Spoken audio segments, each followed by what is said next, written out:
Mas Fahri, mau tanya, Iya ya. ini ya apakah benar Muhammadiyah itu banyak disusupi oleh Syiah? Oh, ini mungkin gara-gara kemarin ada penolakan ya. Oh ya, Siapa? Habib Habib Ja'far Ja'far ya, di Malang. yang diindikasikan beliau Syiah. Tapi sebelum kita menjawab itu, ada baiknya ya, lagi-lagi saya itu karena sukanya membaca-baca sejarah ya, ataupun mengikuti wacana sejarah, mungkin kita mengingat lagi lah gitu. Ketika dulu Kiai Ahmad Dahlan sebelum mendirikan Muhammadiyah, beliau kan lebih dulu membentuk sekolahan ya. Ya, sekolahan itu sistemnya sistem modern, klasikal gitu. Bahkan beliau sendiri sebagai seorang kiai waktu itu berpakaian seperti orang Belanda. Makanya dianggap kiai kafir itu karena apa? Tasyabuh dengan orang-orang Belanda yang non muslim. Jadi waktu itu, kalau sekarang ini mungkin diibaratkan westernisasi ya, Iya. ke barat-baratan lah waktu itu Kiai Dahlan gitu. Tapi kedekatan Kiai Dahlan dengan teman-teman Budi Utomo waktu itu, karena dianggap kelompok teosofi dan atau kejawen, itu juga menimbulkan stigma baru bahwa Kiai Dahlan juga dianggap kejawen gitu. Nah, ini yang benar yang mana nih? Kebarat-baratan atau kejawen? Padahal kejawen itu kan definisinya kejawa-jawaan ya. Namanya orang Jawa, kok orang Jawa kan ya Jawa ya. Kenapa kok kejawa-jawaan? Nah, itu awal-awal kemudian Muhammadiyah didirikan dan sistem modern itu dilakukan. Jadi dulu itu nggak ada sekolah Islam yang mengajarkan ilmu umum. Jadi sekolah Islam ya khusus belajar tentang agama gitu. Lalu makanya Kiai Ahmad Dahlan gerakannya dianggap westernisasi. Tapi itu istilah-istilah baru ya. Waktu itu mungkin belum dikenal itu. Kebarat-baratan. Lalu sekitar setelah Ahmad Dahlan wafat, lalu di bawah kepemimpinannya Kiai Haji Ibrahim pada tahun 1928 itu ada namanya mungkin Majelis Tarjih ya. Majelis Tarjih yang itu kemudian juga ada gerakan Wahabisme. Jadi tahun-tahun itu tuh Arab lagi kuat banget ya, Abdul Wahab itu, yang kemudian Wahabisme itu kan sangat ekstrim ya, apa ya bahasanya itu, ada pemurnian lah ya, bahkan makam-makam pun kemudian dihancurkan dan sebagainya. Nah, waktu itu kelompok-kelompok Islam di seluruh dunia itu ada konferensi, dan dari Indonesia salah satu yang mewakilnya adalah Kiai Haji Mas Mansur Ya, di Hijaz sana di Arab. ya, itu salah satu tokoh Muhammadiyah. Yang kemudian Muhammadiyah di stigma Wahabi. Nah, masih ingat nggak? Mengikuti Karena setuju dengan pandangan dari Arab itu tadi ya. hasil konferensi. Itulah salah satu sebab kenapa NU lahir. Kan sebelum NU lahir itu ada namanya Komite Hijaz ya, menyelamatkan apa tradisi ya. Itu sejarah itu tidak bisa dipungkiri. Padahal ya Wahabi sama westernisasi itu agak berlawanan ya secara stigmatik waktu itu. Artinya secara historis ya, Muhammadiyah itu sudah sangat sering loh ya di stigma tersusupilah ke westernisasi lah, atau apa Wahabisme lah dan sebagainya. Dan sekarang mungkin itu, saya nggak menyalahkan ya siapapun yang memberikan stigma seperti itu, tapi ada baiknya kita untuk kembali ke sejarah lah ya, untuk mengingat sejarah, karena Wahabisme itu kan cenderung Sunni ya, dan itu sangat bertentangan sama sekali dengan Syiah.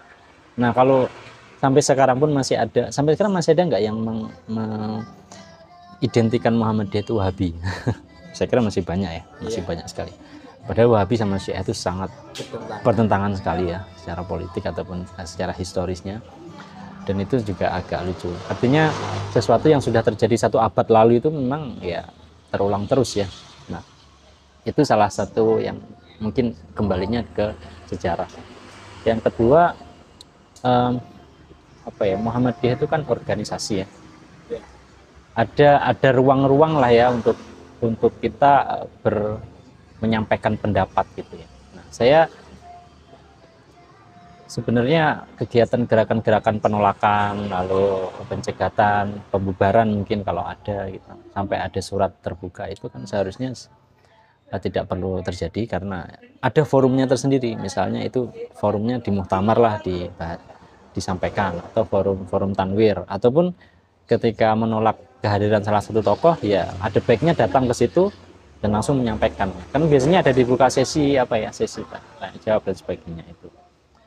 Nah, dan sudah kenyang gitu. Artinya mentalitas kita itu kadang-kadang agak diuji ya, karena kita mungkin dari sisi sejarah kurang begitu mengkaji. Makanya sampai sekarang juga masih ada disusupi inilah disusupi. Dan ada counternya nih, orang menganggap mereka yang bilang kalau sudah disusupi Syiah ini berarti ini kelompok Wahabi ya.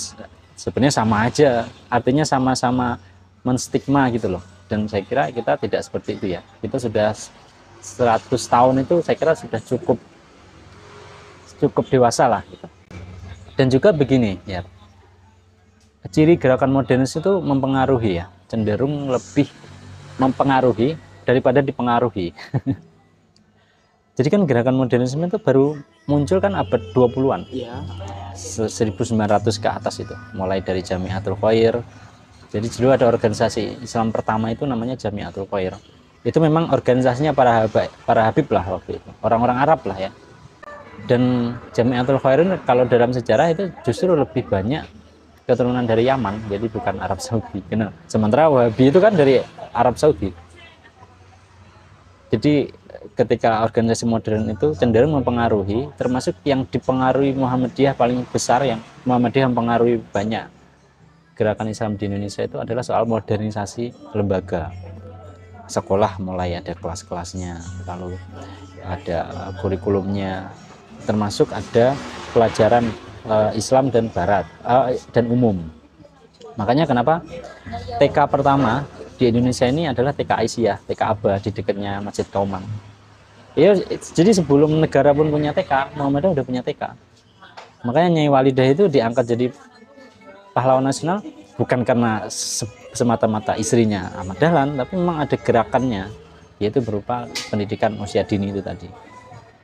Nah sekarang semua orang pakai TK lah, TK-nya kan modelnya modern semua sekarang, ada kelasnya, ada ininya.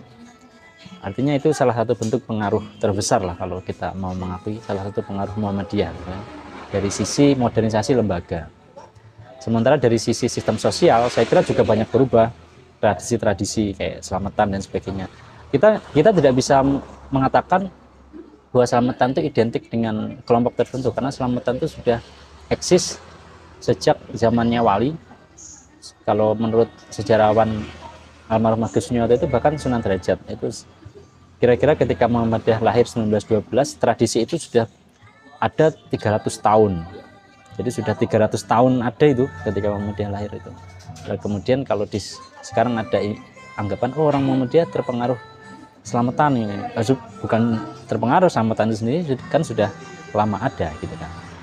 Sementara ciri organisasi modern itu ada dua kan, satu pembaharuan, dua pemurnian, dan itu cenderung selalu mempengaruhi ya. Jadi sangat kecil kemungkinan organisasi modern itu tersusupi sebenarnya kalau kita membaca dari sejarah gitu. Intinya sangat kuat karena iya. Organisasi modern itu mempengaruhi. Karena modernitas itu sendiri kan disebut modern itu karena sistemnya kan yang apalah rapat lah gitu ya, untuk siapapun bisa masuk, ada forum musyawarahnya, ada ruang-ruang untuk menyampaikan gagasan dan sebagainya gitu. Oke Mas Hari, Oke. Terima kasih ya Mas Hari ya.